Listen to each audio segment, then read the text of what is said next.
안녕하세요, 애나입니다. 김수영 작가님의 멈추지마 다시 꿈부터 써봐를 읽어드릴게요. 한 번 본인 인생, 태어난 곳에서 평생 살 필요가 있을까? 벌써 25년, 인생의 3분의 1 가까이 한국에서 살았으니 다음 3분의 1은 세계의 여기저기를 돌아다니자.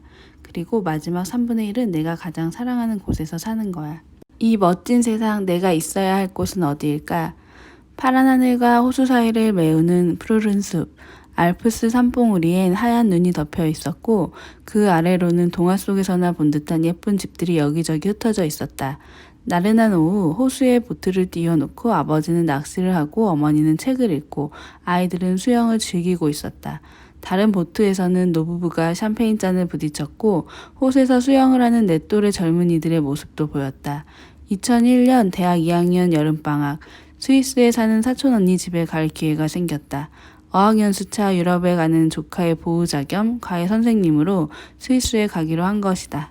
스위스에서의 첫날, 루첼은 호수에서 여가를 즐기는 사람들의 모습은 내겐 부럽다 못해 충격이었다. 세상에 이처럼 여유롭게 살 수도 있는 건가? 늘 공부와 아르바이트에 치이며 살아온 내게 그 풍경은 낯설기만 했다. 설령 경제적 여건이 된다고 해도 한국에서 이렇게 살 수 있을까? 오후 4시에 가족과 호수에서 사촌 언니 집에 돌아와서는 스위스 사람인 형부가 저녁을 준비하고 설거지까지 하는 모습을 보며 또 한 번 놀랐다. 아버지가 부엌에 들어가는 것을 한 번도 보지 못한 나로서는 충격이 아닐 수 없었다. 여수 촌년인 내가 서울에 막 올라왔을 때 지하철, 동대문 쇼핑몰, 대학로 공연, 여기저기서 벌어지는 콘서트, 가끔 우연히 보는 연예인만큼이나 신기했던 것은 외국인들이었다. 저 사람들은 어디에서 왔을까? 여기서 무엇을 할까? 하는 궁금증이 머릿속에 맴돌았다. 한 번은 지하철에서 용기를 내어 내 옆에 앉은 사람에게 Excuse me, where are you from? 하고 말을 걸었다. 참 싱겁기 짝이 없게도 한국에서 뭐 하는지, 김치를 좋아하는지 등의 질문을 했던 기억이 난다. 그는 친절하게 내 질문을 받아주었지만 휴대전화가 울리자 유창한 한국어로 통화를 해 순간 내 얼굴은 홍당무가 되고 말았다. 대학에 입학한 2000년 당시 인터넷 커뮤니티와 메신저 문화가 막 도래하기 시작했다. 마침 컴퓨터를 잘 다루던 한 선배가 ICQ라는 메신저 프로그램을 깔아주었는데 신기하게도 외국에 있는 사람들이 메신저를 통해 말을 걸어오기 시작했다. 중국, 일본, 미국 등 잘 아는 나라뿐 아니라 나에겐 아직 생소한 터키, 모리셔스, 코스타리카, 보츠와나 같은 나라까지. 고등학교 때까지만 해도 외국에 대해 알고 있는 것이라곤 영국에는 여왕이 있고 인도는 소를 숭배하며 독일에선 맥주를 물 대신 마신다는 정도였다. 나는 세상에 이렇게 많은 나라가 있고 그 사람들과 소통할 수도 있다는 것이 마냥 신기하기만 했다. 그렇게 ICQ를 통해 자연스럽게 외국 친구들을 한두 명 사귀기 시작하면서 영어도 많이 늘었다. 그들의 초대로 일본과 홍콩에 가기도 했고 반대로 한국을 방문하는 외국 친구들도 생겨났다. 2001년 스위스를 시작으로 프랑스, 체코, 이탈리아 등지를 여행하고 돌아와서부터는 한국에서 태어났다고 한국에서 평생 살아야 하나 하는 의문을 갖기 시작했다. 그리하여 좀 더 넓은 세계를 보기 위해 학기 중에는 죽어라 아르바이트를 해서 돈을 모으고 방학 때는 그 돈을 탈탈 털어 여행을 다녔다. 여행을 하면서 다양한 방식으로 사는 사람들의 모습에 매료되었고 단순한 관광객이 아닌 현지인으로 살아보고 싶다는 생각에 이르렀다. 마침 대학교에서 주관하는 교환학생 프로그램은 놓칠 수 없는 기회였고 나는 호주로 가게 되었다. 끝도 없이 펼쳐진 녹색 캠퍼스에서 캥거루들과 함께 조깅을 하고 돼지고기보다 싼 양질의 쇠고기로 매일같이 스테이크를 해먹던 멜버른의 일상은 꿈만 같았다. 그러나 그보다 좋았던 것은 호주뿐 아니라 유럽, 중남미, 그리고 아시아 등 다양한 나라의 친구들과 함께 지낸다는 점이었다. 처음에는 전혀 다른 문화권에서 온 친구들이 신기하면서도 낯설게 느껴졌다.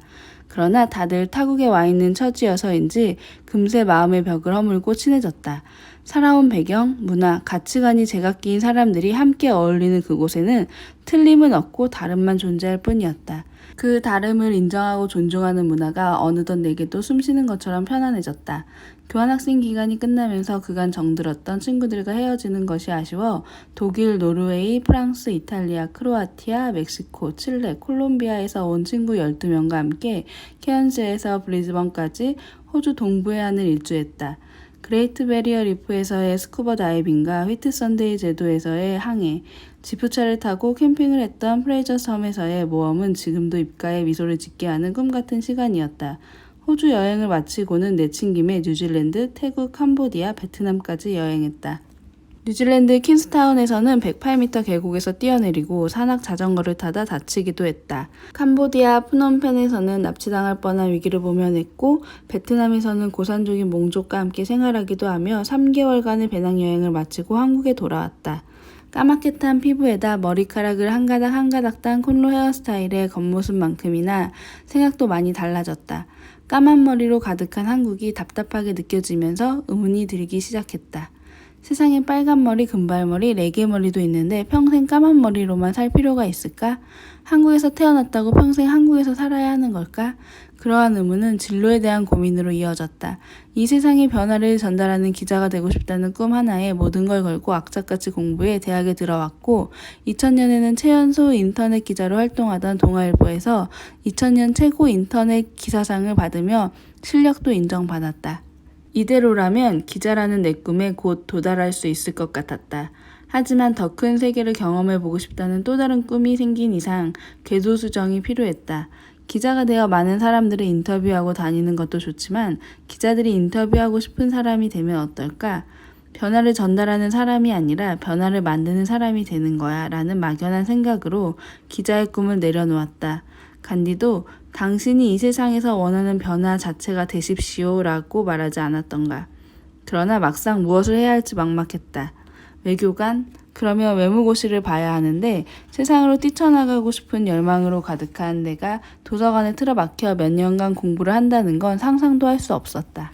UN 같은 국제기구 근무, 여행 기자나 작가는 어떨까도 생각해 보았다. 하지만 사람들에게 조언을 구할 때마다 모두 하나같이 고개를 내저었다. 한국인이 유엔에 들어가는 건 바늘구멍에 낙타가 들어가는 것과 같아. 여행 전문 기자나 여행 작가는 모든 기자의 꿈이지만 그걸 이루는 사람은 거의 없어. 지금이야 이런 부정적인 이야기에 코웃음을 치겠지만 그때는 이런 말을 들을 때마다 심각하게 좌절했다. 내가 진정 원하는 삶은 무엇인가에 대한 기나긴 고민이 이어졌다. 하지만 내가 일으키고 싶은 변화가 과연 무엇인지 감이 잡히질 않았다. 전공을 선택할 때도 신문방송학과나 사회학과가 아닌 나중에 먹고 살기 힘들면 번역이나 하지 뭐 라는 즉흥적인 생각에 영어 영문학과로 결정해버릴 만큼 미래에 대해 불안해했다. 세계를 무대로 활동하고 싶었지만 정확히 무엇을 하고 싶은지 무엇을 해야 할지 몰라 방황하는 시간의 연속이었다. 하지만 역마살이 단단히 들어버렸는지 한국은 너무 좁다며 몸부림치는 나를 기다리는 것은 취업의 현실이었다. 답답함과 고민으로 가득했던 4학년 1학기가 지나고 진짜 졸업반이 되었다. 친구들 사이에는 대기업과 은행권 취업이 마치 인생의 성공을 보장하는 것 같은 공감대가 형성되었다. 외국에서 살다와 영어가 유창하고 스펙이 화려한 친구들은 돈을 많이 준다는 투자은행이나 컨설팅 회사에 지원했다. 마음이 급해진 나도 토익과 토플 시험을 보고 여기저기 입사 원서를 썼다. 하지만 지원한 회사들로부터 죄송합니다, 탈락입니다 라는 메시지만 계속 받았다. 오랫동안 마음에 두었던 런던으로 무작정 가버릴지 아니면 일단 한국에서 취업을 하고 경력을 쌓다가 가야 할지 망설이는 동안 2학기도 지나버렸다. 새로운 구직 정보가 올라왔나 취업 사이트를 뒤지는 하루가 매일매일 이어졌다. 50여 군데 회사에 지원을 했지만 단 한 군데서도 최종 합격 통보를 받지 못했다. 신기한 점은 정말 가고 싶은 회사들에서는 인터뷰 연락을 받았지만 그냥 일단 써보자 하고 지원한 회사들의 경우 줄줄이 서류 전형에서 낙방한 것이다. 그 회사에 대해 아무런 열정도 애정도 없는 것이 원서에 그대로 나타났으리라. 미래에 대한 고민이 계속된 가운데 매일 불합격 통지를 받으니 스트레스가 극에 달했고 무언가 먹고 있을 때라야 좀 진정이 되었다. 그렇게 몇 달을 보내고 추석 때 고향집에 내려갔더니 엄마는 아니 취업 준비한다고 다른 애들은 일부러 다이어트도 한다는데 넌 어떻게 살이 더 쪘니? 하며 걱정스러운 눈빛을 보냈다. 엄마의 말에 비로소 그동안 늘어난 뱃살이 눈에 들어왔다. 충격을 받고 한 달간 망연자실해 있다가 정신을 차려 다이어트를 감행했다. 요가와 생식을 하면서 3개월 만에 자연스럽게 10kg을 감량했다. 다이어트 효과는 물론 늘 끓어오르는 에너지를 주체 못해 하루에도 수십 번씩 천국과 지옥을 오가던 마음도 차분해졌다. 욕심을 버리고 마음을 비웠을 때 친구가 경영학과 학회 홈페이지에 골드만삭스 구인 광고가 났다면서 연락처를 알려주었다. 바로 이력서를 보냈는데 인터뷰를 하자는 연락이 왔다. 내가 얼마나 똑똑하고 잘난 인간인지 보여주려고 발악하던 예전과 달리 욕심을 버리고 차분하게 있는 그대로의 내 모습을 보여주기로 했다. 무려 9번의 인터뷰를 마치고 난 뒤 기진맥진해 있을 때 놀랍게도 김수영 씨와 함께 일하고 싶습니다 라는 소식을 들었다. 해외 유학파 출신 아니면 못 간다. 스카이 상경대를 나와도 인터뷰 기회조차 얻을 수 없다던 골드만삭스 아닌가? 취업 때문에 힘들었던 1년의 시간이 주마등처럼 스치며 세상 모든 걸 가진 것처럼 감격스러웠다. 그래, 내친 김에 골드만삭스에서 성공한 뒤 하버드 MBA도 하고 세계은행 총재도 하고 할 건 다 해보자. 그래서 세상 사람들한테 보여주자. 아이비리그 안 나오고도, 아니 상고를 나온 나도 해냈다는 걸 하는 열의에 타올랐다. 73개의 꿈을 찾아 골드만삭스를 떠나다. 안녕하세요. 저는 온스타일이라는 케이블 TV의 싱글즈인 서울 프로그램 작가입니다. 저희 프로그램 아시나요? 저희가 시즌2를 만드는데 이번 주제가 당당하게 살아가는 20, 30대의 커리어 우먼이에요. 출연자를 찾던 중 아는 분이 김수영 씨를 추천했습니다. 이번에 골드만삭스에 들어가셨다고요? 입사한 지 얼마 안 되었다고는 들었지만 그래도 한번 출연해볼 생각 있으신가요? 병원에 갔다 오는 버스 안에서 애써 울음을 참고 있던 중이었다. 휴대전화를 들고 있을 힘조차도 없던 나는 겨우겨우 목소리를 내어 거절했다. 삶이란 롤러코스터 같은 것인지 세상 모든 것을 이룰 수 있을 것만 같았던 그 시점, 운명은 다시 땅으로 곤두박질 치고 있었다. 건강검진을 받다가 뭔가 이상한 느낌이 들어 따로 검사를 받았는데 몸에서 암세포가 발견된 것이다. 암으로 진행되기 직전이군요. 암 연기입니다. 절제 수술을 받아야 하고요. 어쩌면 다른 부위에 이미 퍼져 있을지도 몰라요. 의사 선생님 말에 하늘이 노래진다는 것을 체감했다. 사실 초기에 발견한 것은 어쩌면 인생 최대의 행운일지도 모른다. 하지만 평생 이렇게 젊고 건강하게 살 것만 같았던 내가 죽을 수도 있다는 것이, 내 인생이 언젠가 끝날 수도 있다는 사실 자체가 너무나 큰 충격이라서 나도 모르게 바닥에 주저앉아 버렸다. 말도 안 돼. 내가 얼마나 열심히 살았는데.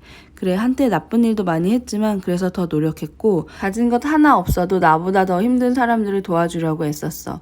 아직 25년밖에 안 살았는데 어떻게 이럴 수가 있지? 억울해. 정말 억울해. 부모님께 효도도 해야 하는데 정말 왜?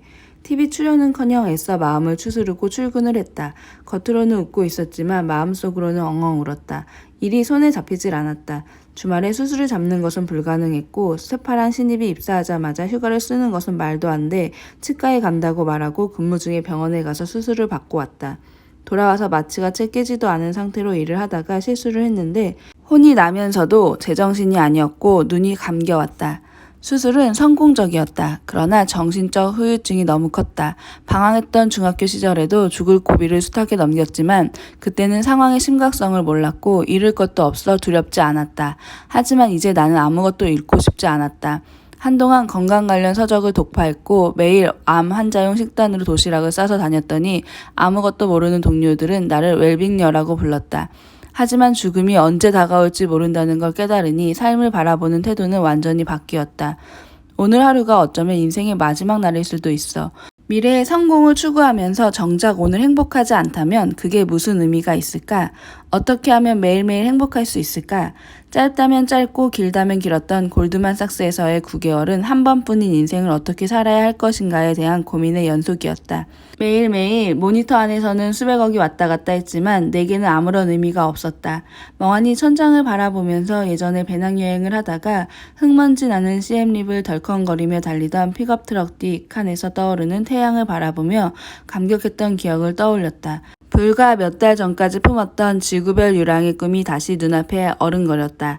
앞으로 내 앞에 펼쳐진 인생은 어떤 모습일까? 머릿속에 수도 없는 상상들이 펼쳐졌다. 인도에 가서 명상을 할까? 돈 떨어질 때까지 배낭여행을 할까? 아니면 얌전히 회사나 다닐까? 하는 생각들이 꼬리에 꼬리를 물어 답답하기 짝이 없었다. 심지어 사주, 관상, 점성술까지 보고 다녔다. 신기하게도 다들 내게 역마살이 꼈다고 했다. 끝도 없는 고민을 하던 무렵 살면서 하고 싶은 일을 모두 적어보기로 했고 73가지를 써내려갔다. 그 중에는 중매쟁이 되기 같은 엉뚱한 것들도 있었지만 모두 내가 하고 싶은 것과 나를 행복하게 행복하게 만드는 것들이었다. 그 73가지 목표의 중요도와 목표 기한을 매겼고 이 두 가지 조건을 기준으로 정렬을 했다. 목록의 첫 번째는 바로 한국을 떠나 세계로 진출하는 것이었다. 한 번뿐인 인생, 태어난 곳에서 평생 살 필요가 있을까? 벌써 25년, 인생의 3분의 1 가까이 한국에서 살았으니 다음에 3분의 1은 세계의 여기저기를 돌아다니자. 그리고 마지막 3분의 1은 내가 가장 사랑하는 곳에서 사는 거야. 사람들은 어디에서 와서 어디로 가는가? 그리고 무엇을 위해 끊임없이 이동하며 어떻게 살아가는가? 숱한 의문 끝에 아예 이 분야에 대해 공부를 해보자고 결심했다. 영국에 있는 친구의 추천으로 런던 대학교 동양아프리카학과 SOAS 스쿨 오브 오리엔탈 앤 아프리칸 스터디스 유니버시티 오브 런던의 이민과 이주 마이그레이션 앤 다이아스포라라는 석사과정에 지원하고 입학 허가를 받았다. 인생의 두 번째 여정 중 첫 행선지를 영국 런던으로 결정했고 결심이 흔들리지 않게 일주일 뒤 바로 런던으로 가는 비행기를 예약했다. 그리고 유럽을 시작으로 5년 정도를 주기로 대륙을 바꿔보기로 계획을 세웠다. 이미 한국을 떠나기로 결심했고 비행기 표까지 예약했지만 힘들게 들어왔고 애정을 가졌던 회사인 만큼 그냥 떠나기는 너무 아쉬웠다. 골드만삭스 퇴사를 며칠 남겨둔 어느 날 평소 존경하던 상무님께 1시간만 시간을 내달라고 부탁을 드렸다. 제가 사실 상무님을 많이 존경하거든요. 회사 떠나기 전에 한번 이야기를 나눠보고 싶었어요. 상무님은 흔쾌히 내 부탁을 들어주셨고 그분에게 나의 무모하기 짝이 없는 계획과 인생의 꿈에 대해 주저리 털어놓았다. 수영 씨는 나보다 훨씬 더 성공할 것 같군요. 의외의 답변이었다. 내 친구 중에 은행의 말단 직원으로 입사했지만 10년 뒤 피델리티 펀드 매니저가 될 거라던 녀석이 있었어요. 다들 비웃었지만 그 친구는 10년 뒤 진짜로 피델리티 펀드 매니저가 됐죠. 수영 씨도 분명히 지금 꿈꾸는 삶을 살게 될 거예요. 이런저런 격려의 말씀을 하시던 상무님이 갑자기 그런데 사실은 이번에 내 밑으로 트레이더를 한 명 뽑으려고 하는데 혹시 수영 씨가 올 생각은 없어요? 라며 생각지도 못한 제안을 하셨다. 순간 말이 나오지 않아 일단 생각해보고 말씀드리겠다고 얼버무리며 자리에서 일어났다. 그런데 집으로 돌아오는 길에 예전에 원서를 냈던 맥킨지에서도 인터뷰를 하고 싶다는 전화가 왔다. 머리가 복잡했다. 골드만삭스 트레이더와 맥킨지 컨설턴트라면 그야말로 모든 대학생과 직장인들의 로망이요. 성공의 지름길 아닌가? 이성적으로라면 영국행을 포기하고 골드만삭스나 맥킨지 둘 중 하나를 선택하는 것이 100번 1000번 옳다. 아무런 미래가 보장되어 있지 않은 달랑 대학원 자리 하나 있는 영국에 간다는 건 무모한 짓이었다. 밤새 뒤척이며 고민했지만 결론은 하나였다. 영국으로 떠나자. 난 적어도 나 자신을 알았다. 결국 가지 않은 길에 미련이 남아 현실에 만족하지 못하리라는 것을. 이미 내 꿈을 쭉 적어놓고 최우선 순위로 한국을 떠나기로 한 마당에 다시 마음을 고쳐먹고 한국에 머무른다면 아무리 좋은 직업이라도 마음속에 남아있는 미련에 발목을 붙잡혀 충실하지 못할 것만 같았다. 어찌 보면 무모하기 짝이 없지만 난 가지 않은 길을 선택했다. 수영씨 생각 좀 해봤어요? 난 수영씨만 오케이 하면. 골드만삭스에서의 마지막 날 상무님에게 걸려온 전화에 힘겹게 내 결정을 말씀드렸다. 일주일의 시간이 어떻게 지났는지 모르게 가버렸다. 짐을 정리하고 친구들에게도 작별 인사를 했다. 무엇보다 부모님이 마음에 걸렸다. 이제야 대학 졸업하고 본인들을 부양하나 싶었는데 무작정 외국으로 가면 자신들은 어떡하느냐고 걱정하시는 부모님을 뒤로하고 떠나며 내가 부모님께 정말 몹쓸 짓을 하는구나 하는 생각에 마음이 아팠다. 젖은 솜처럼 마음이 눈물로 젖어버려 쨍쨍한 햇볕에 며칠을 말려도 마르지 않을 것만 같았다. 비행기에 오르는 순간까지 수십 번, 아니 수백 번 그냥 돌아갈까 하는 생각이 들었다. 하지만 그때마다 살면서 하고 싶은 일 73가지 목록을 떠올렸다. 난 지금 73가지 꿈 중 그 첫 번째를 이루고 있는 거야. 비행기가 하늘을 향해 힘차게 오르는 순간 내 인생의 제2막이 시작되고 있었다.